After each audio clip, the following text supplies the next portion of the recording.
Pacana papucham, ucham o pariri no jay, ucham o pariri no jay. Este quadro, a minha irmã, que tem 82 anos, ela teria 79 quando ela pintou, ela falou, tem um quadro que eu vou dar para você. Eu cheguei lá, era este quadro. Era esse quadro e eu estava num movimento para fazer essa peça. Eu olhei para ele e falei, você vai ser o cartaz. E ele é o cartaz.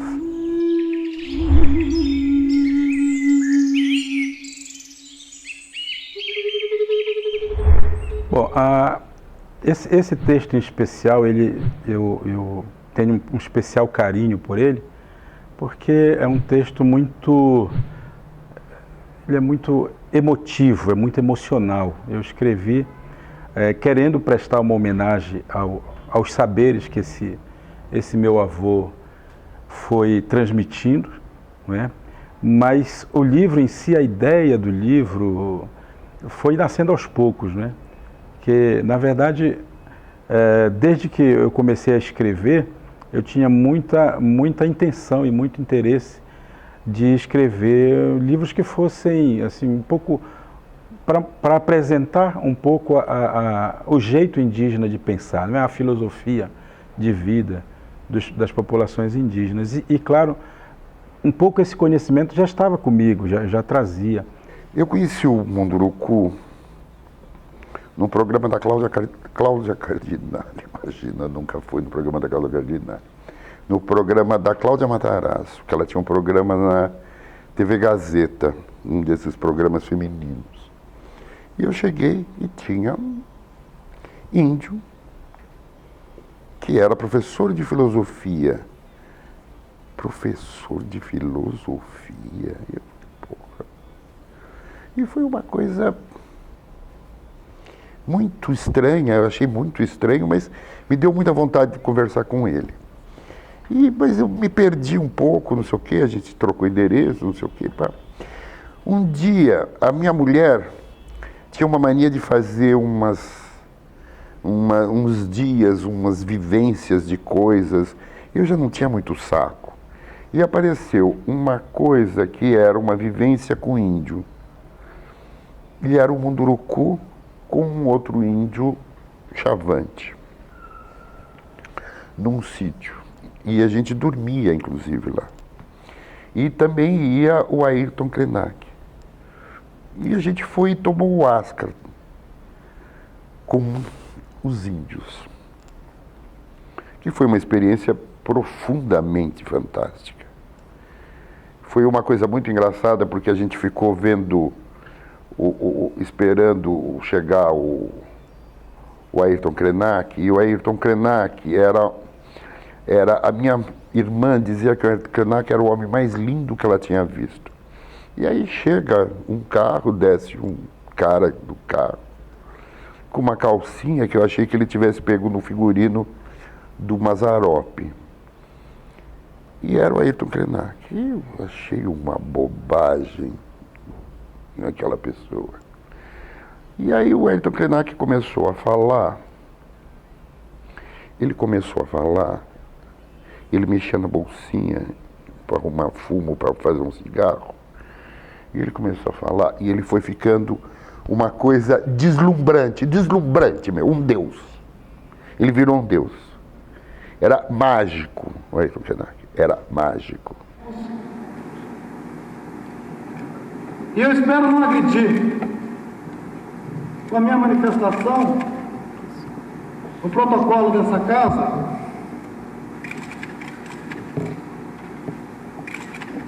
Mas eu acredito que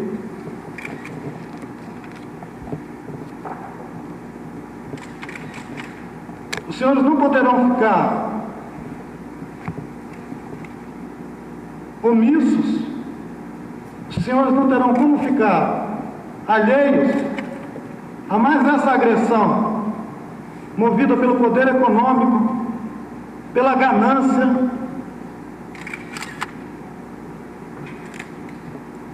pela ignorância do que significa ser um povo indígena.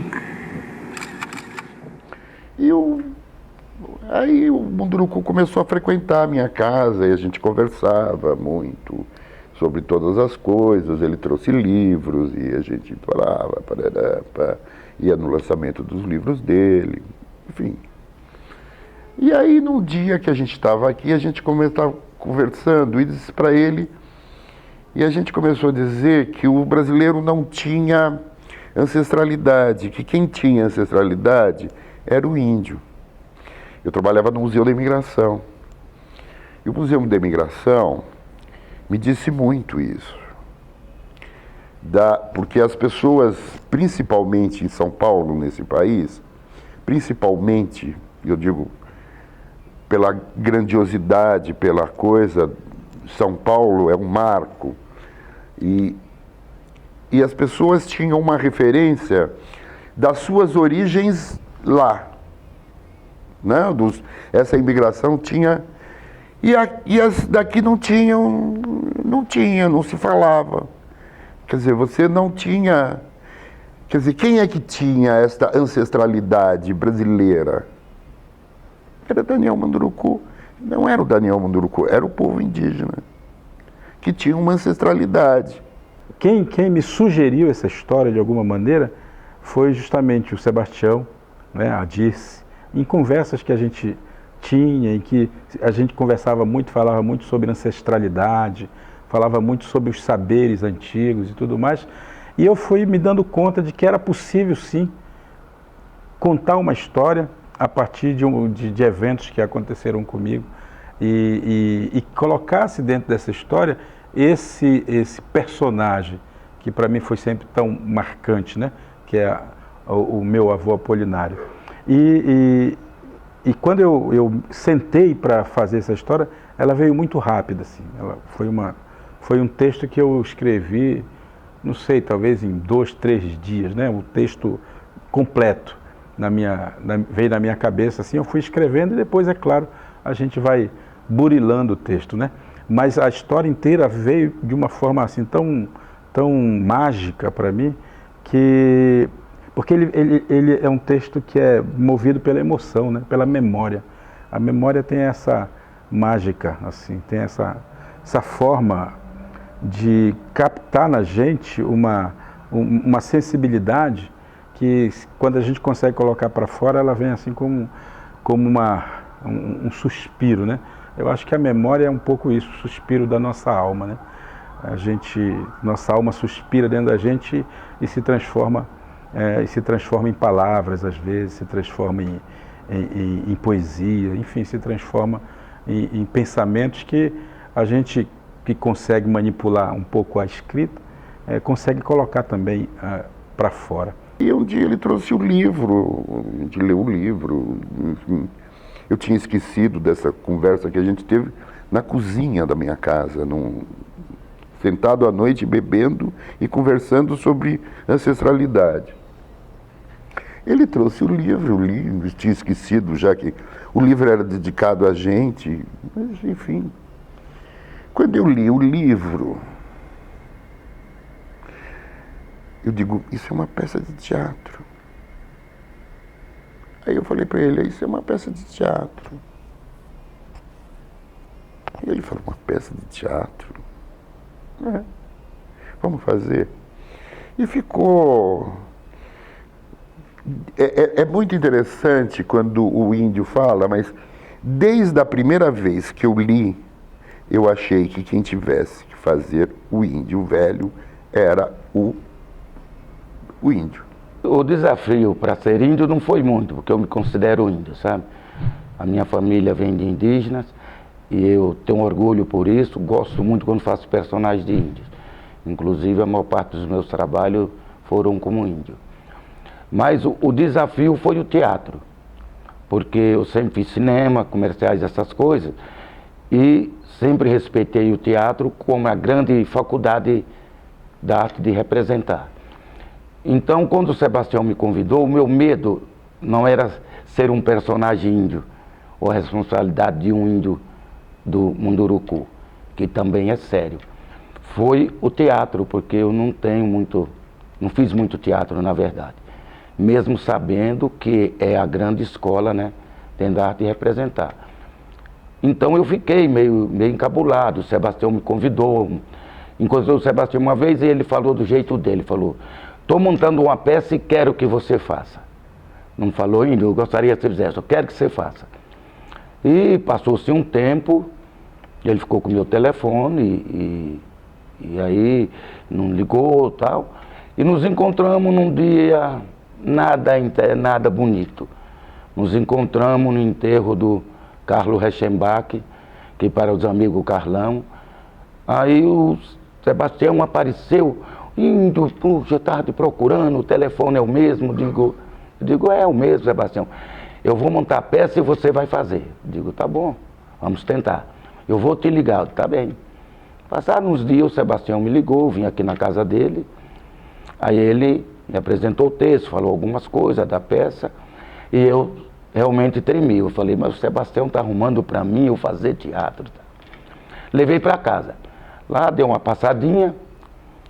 Quando eu vejo minha mulher tá lendo o texto, começou a ler, e leu todinho. Depois passou outra paginazinha, leu e virou para mim: bem, é muito bonito esse texto, você vai ter que fazer. E quem manda em casa é a mulher, né? Aí eu digo, eu arrumei para a cabeça. E ela achou muito bonito o texto. E aí, vou fazer o quê? Vou ter que fazer, né? Vim aqui no Sebastião, falei, ó, tudo bem, aceito. Lógico que não foi só a influência dela, né? Eu li o texto, achei maravilhoso. Eu acho que é uma coisa que fala de muitas coisas que o ser humano ainda não se encontrou. Primeiro, amar os outros como a si mesmo. Segundo, a grande mãe natureza que é que rege toda essa coisa, né? Essa coisa bonita que nós jogamos fora, certo? Quando falava de raças, de pessoas, de gentes, de rio, de pássaros, de animais, que é o que compõe o nosso planeta, ele é, né? E nós estamos destruindo o tal do bicho homem, acabando com tudo. Quando chegamos a Igarapé, onde a gente sempre tomava banho, eu parei. Apolinário apenas balançou a cabeça negativamente e apontou um lugar mais adiante. E eu fui atrás dele. Eu nunca tinha tido coragem de subir o rio, mas eu confesso que não fiquei surpreso com o convite do meu vô.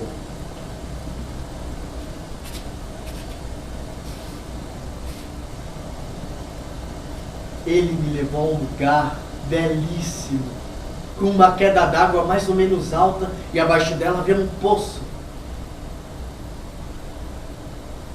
Eu fiquei enfeitiçado pela beleza daquele lugar. E Apolinário me disse simplesmente: tá vendo aquela pedra lá na cachoeira? Respondi que sim. Então sentinela e fique lá. Não sai enquanto eu não mandar. Você só tem que observar e escutar o que o rio quer dizer para você. Tentei com uns garotos aí, umas coisas. Não tinha dado certo, não tinha dado certo. Aí eu inventei, eu arranjei um dinheiro e eu falei, não, agora tem que fazer. Tem que fazer. E eu não achava o ator para fazer. Não achava. E eu fui na cooperativa e perguntei se não tinha um ator, um cara de índio. Aí a menina falou, tem um aqui, quer ver? Me mostrou uma foto do Wesley numa daqueles arabescos baileirísticos. Eu sempre achei que índio eu tinha que fazer de uma forma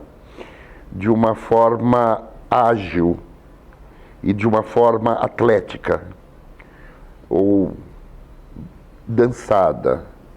É um pouco a partir do Levi-Strauss, que diz que o movimento é muito maior do que a palavra. Então, o movimento era muito importante. E vejo um ator com as duas mãos e as duas pernas numa foto. Aí a menina me disse, deixa eu falar com o produtor, eu não sei se era o produtor, enfim, com uma pessoa que fez esta peça, para saber como é que eu faço para achar o Wesley para você. A menina me disse, olha, ele não quer dar, porque ele diz que o ator é muito complicado. Eu falei, bom, se é complicado, deve ser inteligente, né? Deve ser uma pessoa interessante, porque é complicado, né? Aí ela falou, sabe, ele também é cooperativado. Ele me deu o telefone. Me deu o telefone. Eu liguei para o Wesley à 1h e ele me marcou às 4h. Às 4h, tocou o interfone, o Wesley tinha chegado. Falei, perfeito. Era final de ano e é aquele momento em que a gente trabalhou o ano inteiro e não sabe, a gente, assim, que eu digo na área artística, né? Não sabe o que vai ser do próximo ano, a gente não sabe o que fazer, aquela angústia de acabou a temporada do último espetáculo. Eu estava no final do ano doente, com todos esses pensamentos, e eu recebo uma ligação de uma pessoa que eu não conheço, que hoje eu conheço um pouco, que é o José Sebastião. E aí ele recebeu uma ligação que viu uma foto minha em algum lugar, na cooperativa, e resolveu me ligar, porque achou que eu parecia o índio, o perfil do que ele queria. Aí eu fui no dia seguinte, mesmo sem voz, que eu estava muito mal, e foi que eu conheci, entrei na casa dele, a gente sentou, e aí ele contou um pouco sobre como era a peça, e a gente sentou e leu. Lemos pela primeira vez, e foi profundamente emocionante. Quando a gente terminou de ler, que eu estava muito emocionado, mas eu ainda não conhecia a casa, eu conhecia o Sebastião, então eu ainda estava um pouco me segurando. Mas eu lembro de quando eu tirei os olhos do papel, que eu olhei para frente, que ele estava em lágrimas, o Sebastião. E aí eu fui também e ele só perguntou para mim, você quer fazer? Eu disse, eu preciso fazer. E aí a gente começou, já marcou ensaio pro começo de janeiro, começamos lendo bastante, falamos sobre a peça, e eu achei o texto... e é muito engraçado que o Daniel Munduruku também disse, que eu acho, que eu tive a mesma dúvida, quando ele me entregou o texto para eu ler, o livro mesmo do Daniel Munduruku. E aí eu falei, tudo bem, agora e como vai ser a adaptação para um espetáculo de teatro? Como que vai funcionar? E falou, vai funcionar, esse é o espetáculo. Não, mas e o roteiro, né, os diálogos? Não, tá tudo aí. E realmente o processo foi o livro. O livro é a peça. A cada pontuação, isso o Sebastião pegou bem no pé, cada vírgula que eu falo no espetáculo é respeitada do texto. Cada pausa, tudo é o que está lá, as palavras. Algumas a gente mudou para deixar mais claro, mas é bem fiel. E a preparação corporal, o Sebastião já tinha me dito que ele queria algo que lembrasse a dança em determinados momentos, ou que desse uma poesia para o espetáculo. E aí eu tenho uma formação de balé clássico, de jazz, e aí a gente foi experimentando os movimentos, com as falas, as sensações despertavam movimentos. Eu treinava em casa e eu vinha e apresentava para o Sebastião no ensaio, algo que eu pensava. E foi ficando. E depois veio a Isabel e ela foi dando a moldura para os movimentos. Não, aqui tem que ser mais assim, aqui você pensa mais por esse caminho. E ficou uma partitura de movimentos bem desenhados, a gente faz tudo como se fosse movimentos dançados, as sensações são dançadas. Aquilo que a gente diz no texto, às vezes é silenciado para dizer através do movimento. E eu acho que essa grande sacada da encenação é que os movimentos contam a história junto com o texto, junto com a projeção, junto com tudo.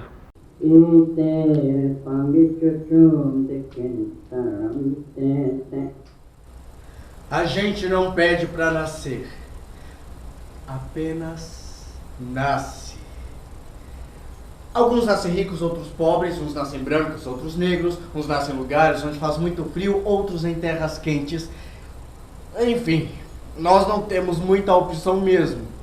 O fato é que quando a gente percebe... Nasceu. E eu nasci índio.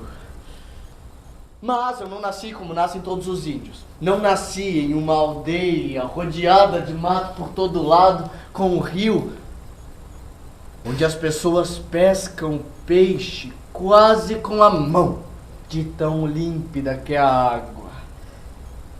Fui ensaiar a peça aqui no Sebastião, acho que ficou uns 3 meses. Fomos apresentar.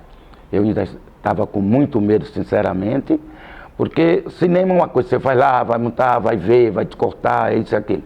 O teatro não, você está de encontro ao público, você está falando com o público.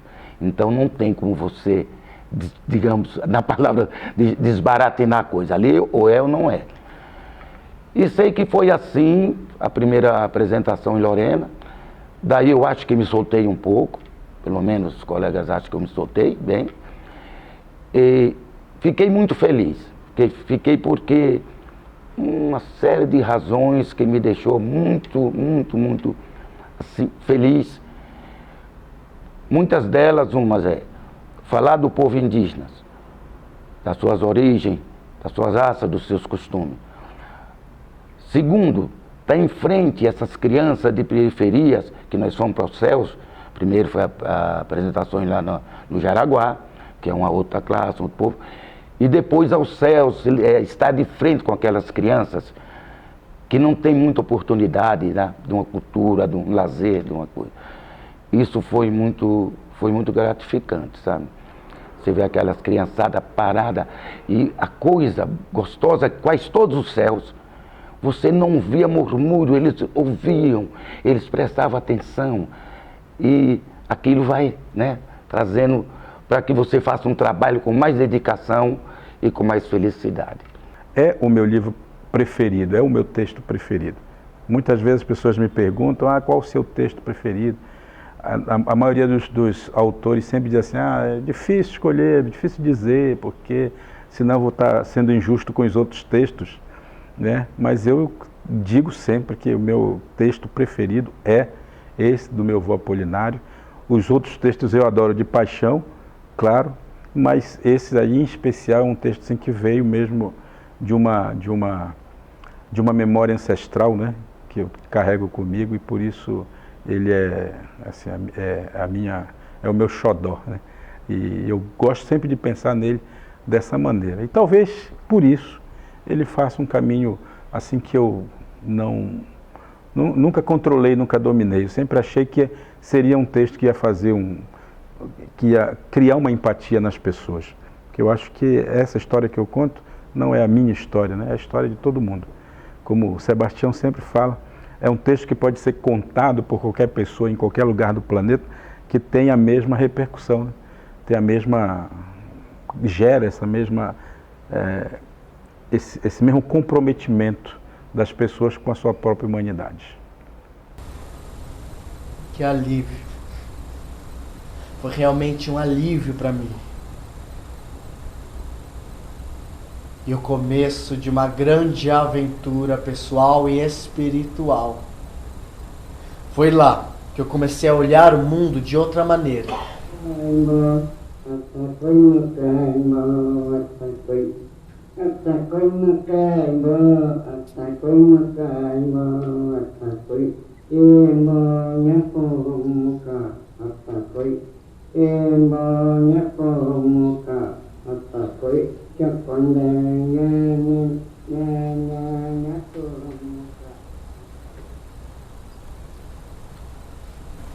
Todo mundo percebeu que eu estava aborrecido naqueles dias.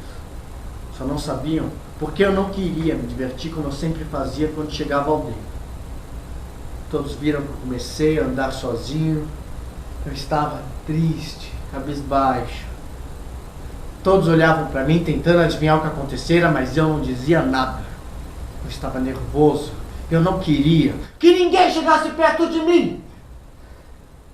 Uma das coisas que sempre me preocupou, assim, na minha formação de educador, porque é isso que eu sou, foi para isso que eu me formei, né, para me tornar um educador, a literatura depois ela entra como uma espécie de instrumento, de algo a mais que eu acrescentei nessa minha escolha, né, de ser um educador e de procurar passar para as pessoas conhecimentos que eu aprendi na universidade, mas sobretudo que eu aprendi nas comunidades e por onde eu passei. Uma das coisas que sempre me preocupou foi essa separação que a história brasileira foi fazendo na sua própria população.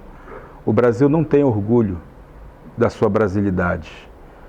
E essa falta de orgulho gera um descomprometimento muito grande com isso que nós chamamos de Brasil. As pessoas não sentem orgulho de serem brasileiros, porque para sentir orgulho de ser brasileiro, a gente tem que fixar o nosso olhar no passado. E o brasileiro, quando olha para trás, ele não se orgulha do seu passado, porque ele encontra lá o indígena, que sempre foi considerado um ser atrasado, encontra o negro escravizado, né, que também foi trazido para cá e foi vítima de toda a série de violência. Então, quando esse brasileiro do século XXI olha para trás e encontra esse passado, ele não consegue trabalhar isso dentro de si. Ele acaba transformando isso numa coisa ruim. Então ele acaba não tendo, acaba não fazendo crescer nele o orgulho, um orgulho por essa brasilidade que nós carregamos. Quando eu falo de brasilidade, eu falo exatamente desse amor pelo passado, o amor por sua história, né? Eu até costumo brincar com as pessoas quando falo do Brasil, que o Brasil é um país adolescente, né? Não é criança, mas também não é adulto.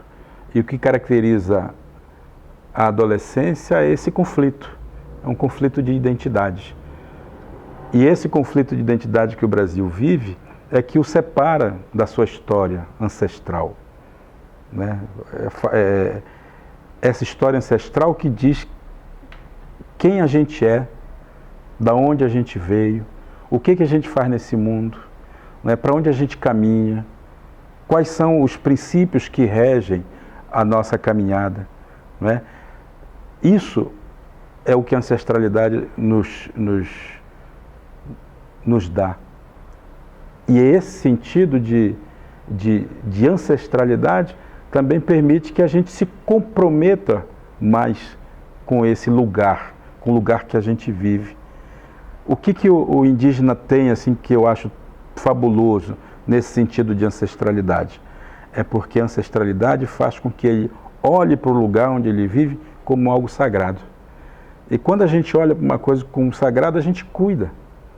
A gente tem respeito, a gente ritualiza, né? A gente procura desenvolver uma relação amorosa, né? A gente procura criar com aquele lugar uma forma de nos encontrarmos com a gente mesmo. Porque é exatamente isso que faz a memória. A memória, ela é um passeio que a gente faz no passado. A gente busca no passado elementos para fortalecer o nosso presente. Por isso que o pensamento indígena ele é circular, né? Porque ele vai lá no passado, busca, volta aqui para o presente, mas tem que ir lá no passado novamente, porque é o passado que fortalece a gente, o passado é quem diz quem a gente é. Ora, ter orgulho de ser algo, ou pertencer a um lugar, é o que nos faz nos comprometer com aquele lugar. É o que nos diz o que nós somos de fato. Eu conheci o livro através do Sebastião. Foi o Sebastião que me mostrou o livro, que me emprestou o livro, eu li e fiquei apaixonado pelo livro, porque o Daniel, ele toca em pontos muito importantes, né? Essa questão da ancestralidade, que é uma questão fundamental para nós brasileiros, sabe, entendermos as nossas raízes e a gente ter uma compreensão maior do que é esse país, porque afinal das contas esse país começa com os índios, né? Esse país é um país dos índios, nós somos os inquilinos de uma terra que é deles. E o livro me tocou muito, eu acho que ele tem uma importância exatamente por resgatar essa questão, sabe, da nação indígena, né? Dos povos, da floresta e tudo isso. Eu acho que isso é de uma importância muito grande.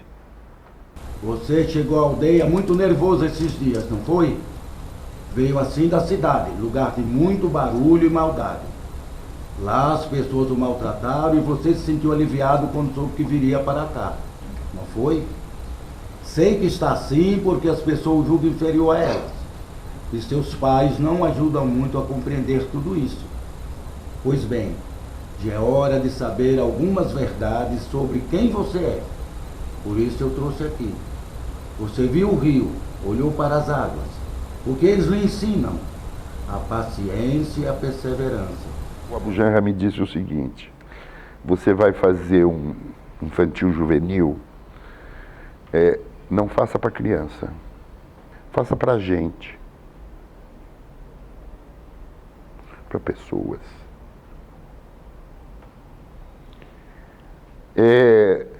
Eu acho isso muito importante. Eu acho isso de uma importância fundamental dentro da concepção desse espetáculo. Porque é um espetáculo que não tem o... Não tem. Ele faz a criança ou o adulto se sentir gente espectador. Entende? Quer dizer, isso foi conselho do Abu Janra. Eu ouço muito as pessoas. Não parece, mas ouço. Tem outras duas pessoas que me influenciaram muito nesse espetáculo. É muito interessante que eu diga isso, que eu vi na minha primeira infância. Meu pai comprou televisão logo que eu nasci, logo que apareceu televisão. Logo que apareceu, teve televisão na minha casa. E eu vi duas pessoas muito na minha vida, chamado Tatiana Belink e Júlio Gouveia, que faziam teatro, fizeram o Sítio do Pica-Pau Amarelo, faziam teatro, faziam Bíblia, faziam... Eles tinham teatro de manhã, um teatro domingo de manhã, e às noites tinham algumas coisas que eram meio em série, era televisão ao vivo. Eu não fiz televisão nessa época, eu tinha 7, 8 anos, quer dizer, não foi nessa época que eu comecei, mas era uma coisa que eu vi. E que tinha esta dignidade, esta importância do ensinar, não é do ensinar do babaca, não é o babaca do ensinar, mas é o dizer para a pessoa pensar e ela passar a pensando, descobrir o que ela é. Foi isso que o Júlio Gouveia e a Tatiana Belink me ensinaram. Muito. E o Abu Janra, trabalhei com o Abu Janra há 200 anos, sei lá quantos. E que também as frases dele sempre foram muito importantes. Provocações. 14 anos no ar, caminhando no incerto, idolatrando a dúvida. Agora, ano 15. Este programa pode não ser uma janela aberta para o mundo, mas é certamente um periscópio sobre o oceano do social. Provocações, que palavra é essa? Que veio a Medeia para falar essa palavra? Que veio... Não, deixa os gregos para lá, deixa eles viverem com a verdade cultural e literária do mundo para eles. Provocações. Bom, primeiro, Sebastião foi incrivelmente feliz na maneira como ele fez a adaptação para o teatro, né? Ele foi muito fiel ao pensamento do Daniel, ele foi muito fiel àquilo que o Daniel pensa, àquilo que o Daniel escreveu, ele colocou em cena, e de uma maneira muito bonita, porque ele pega na verdade, ele pega a narrativa do Daniel e transforma essa narrativa num diálogo poético mesmo, entre o neto e o avô. E isso é uma coisa que acaba envolvendo a plateia de uma forma muito grande. Você embarca nessa viagem de uma maneira muito bonita. E o Sebastião, como diretor, ele optou por uma narrativa que eu particularmente gosto muito, que é a narrativa despojada. Ele joga o texto para os atores. São os atores que na verdade, conduzem o espetáculo o tempo todo. Claro que você sente a mão firme do diretor o tempo todo ali, você sente a beleza da encenação, que é muito simples, mas ao mesmo tempo muito requintada. Talvez exatamente o requinte venha dessa simplicidade, né? A questão da projeção, a questão do... E é muito bonito.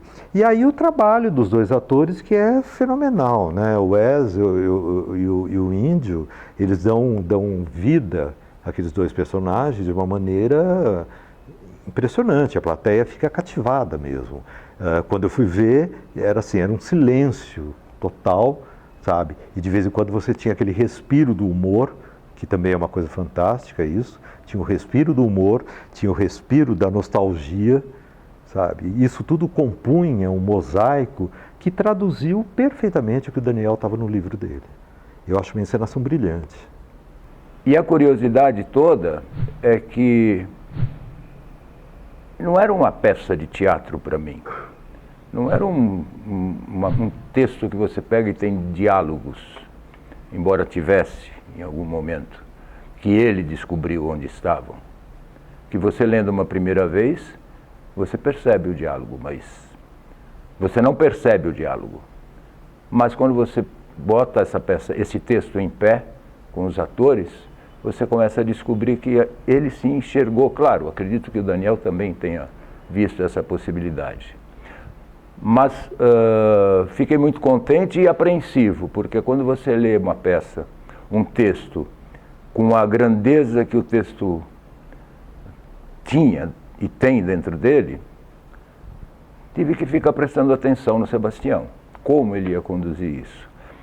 E dentre vários dias que nós conversamos, a ideia que ele veio, que mais me preocupava, era o cenário virtual, que ele tinha concebido e certo na cabeça dele que funcionaria.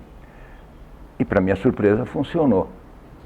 Que não era embora eu tenha uma experiência bastante grande com televisão, com teatro, trabalhei muitos anos com teatro, para mim parecia que ia ser uma coisa chata e didática demais. Mas não. Por isso que é maravilhoso essa profissão que a gente tem. Principalmente o teatro, porque você dentro de uma caixa preta conta uma história como se você estivesse realmente vivendo essa história. Então, a visão de como o Sebastião iria usar a narrativa dessas cenas. Primeiro que ele tinha uma assertiva, o elenco. Ele dominou a peça inteira. Quando ele escalou o elenco, ele acertou na montagem da peça. Então, a partir do elenco pronto, eu ouso que essa peça pode ser feita sem cenário, sem nada, só os dois em cena com fundo preto. Saímos dos ensaios no espaço que fazíamos com o Sebastião na casa dele, para uma apresentação em Lorena, num teatro de Lorena, que o Daniel Munduruku nos proporcionou uma estreia, um ensaio geral, com casa lotada, com 300 e poucas pessoas, se eu não me engano, sem nunca nós termos feito um ensaio geral. Não tínhamos feito um ensaio geral com projeção, com áudio, com luz, e fomos para lá.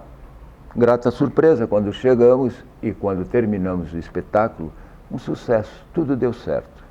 Eu acredito que se ele não tivesse nenhum sentido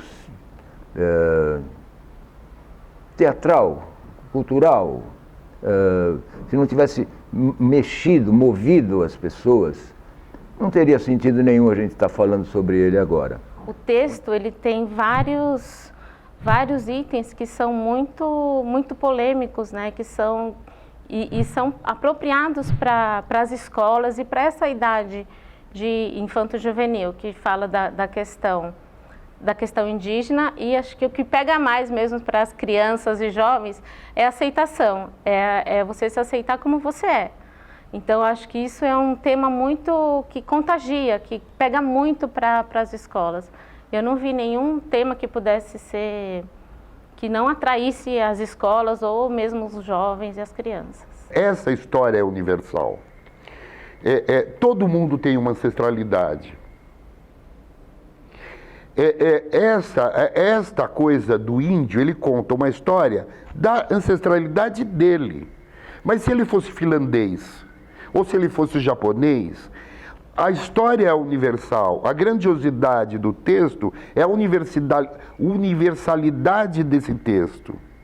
Isso é que é deslumbrante nesse texto, eu acho. Eu acho a coisa mais importante a descoberta dessa universalidade, que é belíssimo isso. Porque, sabe, não tenha... E se você descobrir essa universalidade, esta coisa, você vai descobrir que todo mundo é igual. Eu acho que essa questão de trocar experiência com mais velhos, né? Eu acho assim, aí me fez lembrar da infância, né? Da troca de ideias que tinha com os meus avós e também da importância que eu tenho para o meu filho, né? Para os netos, da importância que vai ter nessa troca de experiência. E sem dúvida a aceitação. Acho que não importa a idade, a gente tem que se aceitar, se amar do jeito que a gente é mesmo. Eu acho que a sociedade impõe e impõe demais. Porque a gente vê as meninas, por exemplo, as meninas, né, tem que ser magra de cabelo liso, né?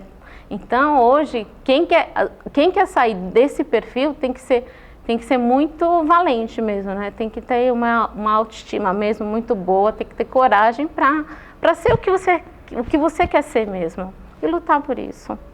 Quando eu fui para a escola, e na escola os meus colegas diziam que eu era índio, e que na cabeça dele o índio era um ser atrasado, era um ser selvagem, era um ser preguiçoso, era uma série de ideias equivocadas, preconceituosas, que naquela época eu, uma criança, não ficava naturalmente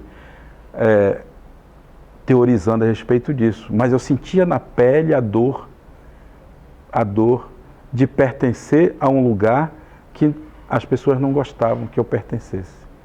Porque elas achavam que pertencer àquele lugar, ou seja, ter aquela identidade, me tornava inferior a elas. E essa dor, né, que a gente chama de preconceito, que só consegue sentir quem vive isso, é que, de uma certa maneira, me distanciou, né, daquilo que eu pensava sobre ser humano. Não é? Porque, pertencendo a um povo específico, ser munduruku é ser humano, é ter uma humanidade. Mas não é a mesma humanidade que é a humanidade da cidade, não é a mesma humanidade do outro povo, do povo europeu, ou não é a mesma humanidade dos africanos. Essas humanidades, elas são diferentes entre si, embora revelem muitas semelhanças. Então, quando eu penso naquela fase, nessa fase de vida que eu relato no texto, né, e essa fase, e essas lembranças, elas me fazem sofrer, eu quis poder trazer para as crianças, para os jovens que leem esse texto, eu quis trazer para eles também uma forma de olhar para si mesmos, né? Eu quis provocar, eu quis dizer para eles que a gente precisa ser orgulhoso do que a gente é, né? Ser orgulhoso não significa aceitar, não significa a gente se acomodar, não, eu nasci pobre, então eu vou morrer pobre, ou eu nasci assim e vou permitir que tudo seja desse jeito. Não é isso, né? Ter dignidade, né? Saber quem você é, a que lugar você pertence, de onde você veio, não é para você se acomodar diante das injustiças do mundo. É ao contrário, é para você estabelecer um lugar de onde você vai lutar para melhorar a situação, para melhorar o jeito de encarar essa realidade. Então, quando eu penso na ancestralidade, eu penso numa recuperação. Recuperar a ancestralidade brasileira.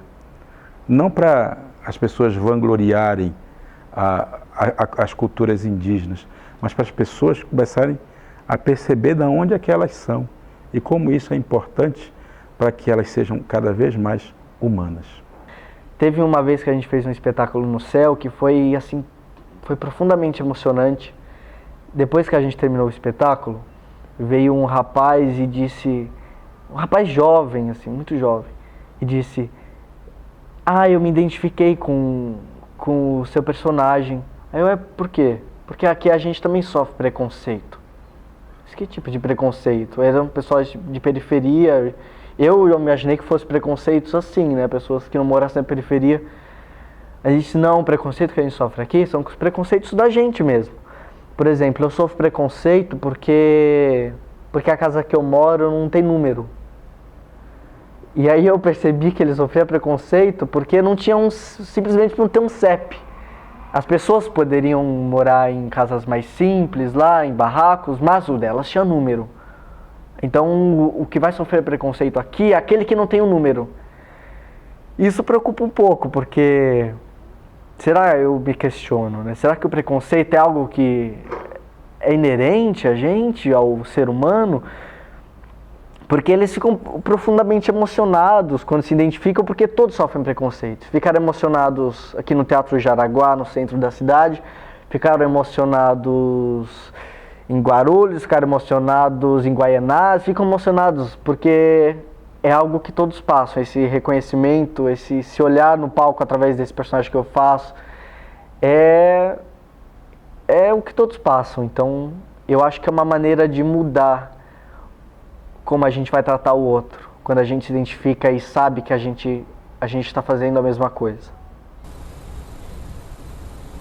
E o mundo veio abaixo para mim.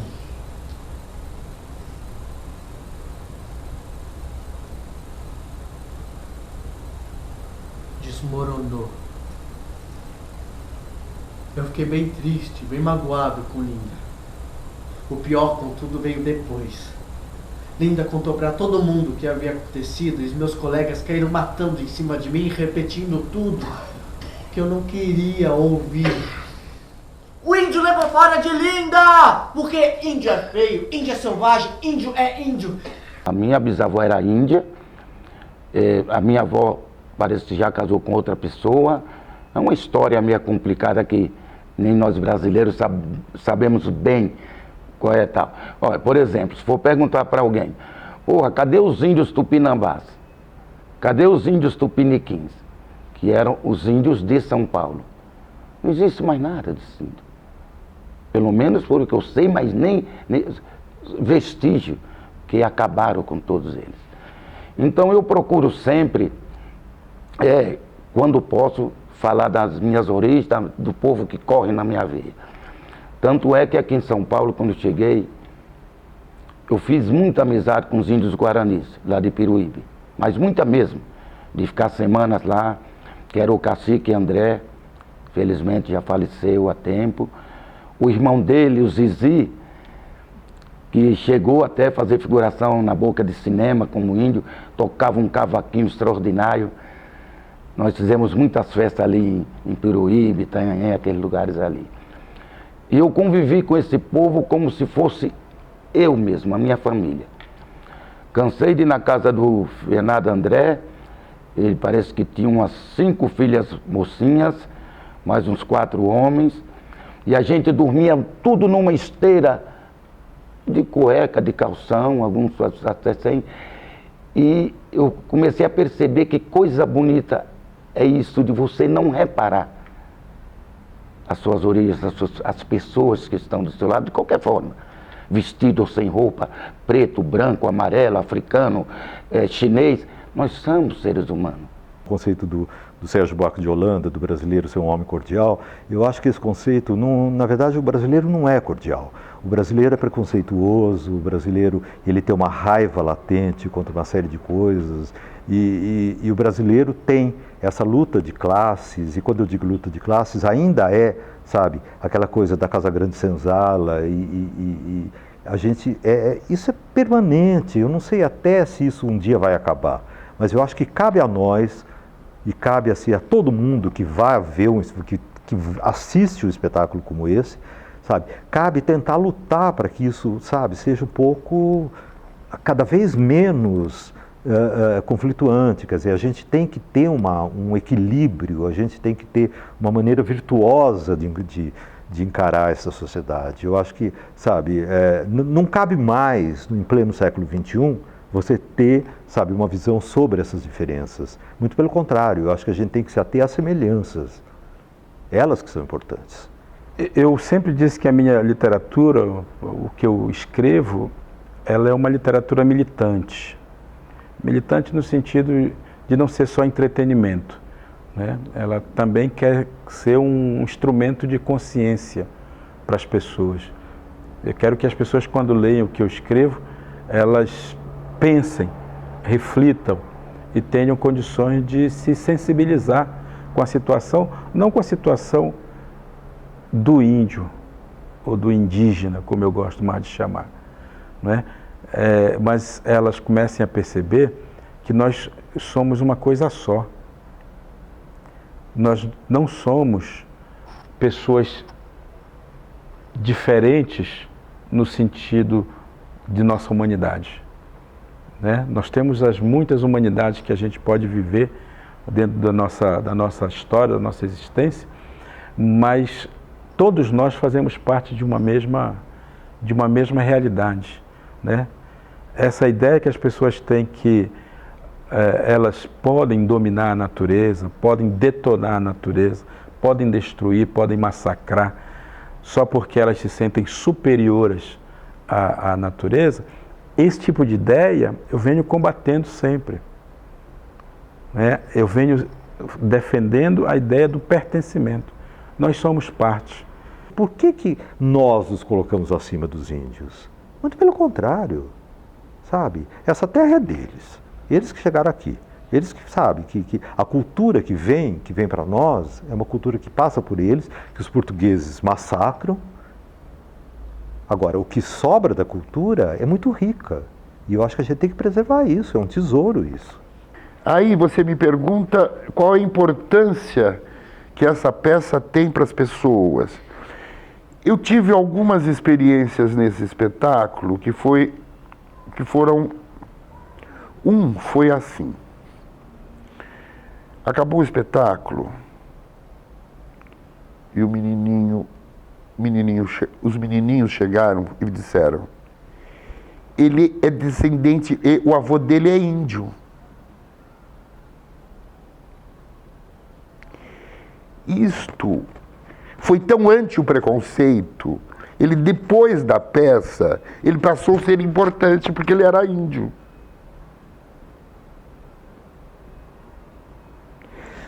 Isto foi uma vez, não, foram algumas vezes nos céus. Eu escrevo para me sentir ainda mais parte do meu povo. Eu escrevo para me sentir ainda mais brasileiro, né, e ter orgulho de ser brasileiro. Eu não escrevo, e uma das coisas que eu sempre digo para as pessoas, eu não estou escrevendo para ser lido no exterior. Eu não quero ser lido no outro planeta. Eu quero ser lido aqui pelos meus conterrâneos, né? Pelos meus patrícios brasileiros. Porque eu tenho que cuidar da minha casa primeiro, cuidar do meu quintal, né? Eu tenho que pensar que o meu quintal bem cuidado, ele vai espelhar a beleza. E certamente a beleza é universal, outras pessoas vão querer olhar para esse quintal. Durante 3 anos foi assim. Eu ia para a cidade estudar, mas eu queria estar de volta o quanto antes para ouvir a sabedoria do meu avô. O melhor dessa história é que aos poucos eu fui me aceitando índio. Já não importava mais se as pessoas me chamavam de índio, porque agora isso era motivo de orgulho para mim. E eu sempre lembrava do meu avô, orgulhoso de sua origem. Ele me havia feito sentir orgulho também. Ele estava me ensinando o quão bonito era ter uma origem, um povo, uma raiz, uma ancestralidade. Falando nisso, eu me recordo do dia em que ele me disse: quando os pássaros vierem te visitar em sonhos, é bom ouvi-los, pois são os ancestrais que vêm junto com eles para dar força e lembrar quem você é. Um dia, timidamente perguntei a ele: vô, o que é ser índio? E a resposta veio como um relâmpago: é ter uma história que não tem começo nem fim. É viver o presente como um presente, uma dádiva de Deus. Primeiro, falou-se muito de que eu fui muito fiel ao texto, não falou? Então eu quero te dizer que na página 37, nessa frase ele diz: ele que foi meu vô, entre parênteses, para minha compreensão e ancestralidade. Então eu não inventei, quem inventou foi o Daniel Munduruku. Não fui eu que inventei, foi o Daniel, está escrito. Agora, isto também eu acho que eu usei a mais em homenagem ao Guimarães Rosa. Era uma liberdade do Guimarães Rosa, porque a bem da verdade é o voo do avô que aprende esta coisa. Tanto é que o final é o voo. Então é isso.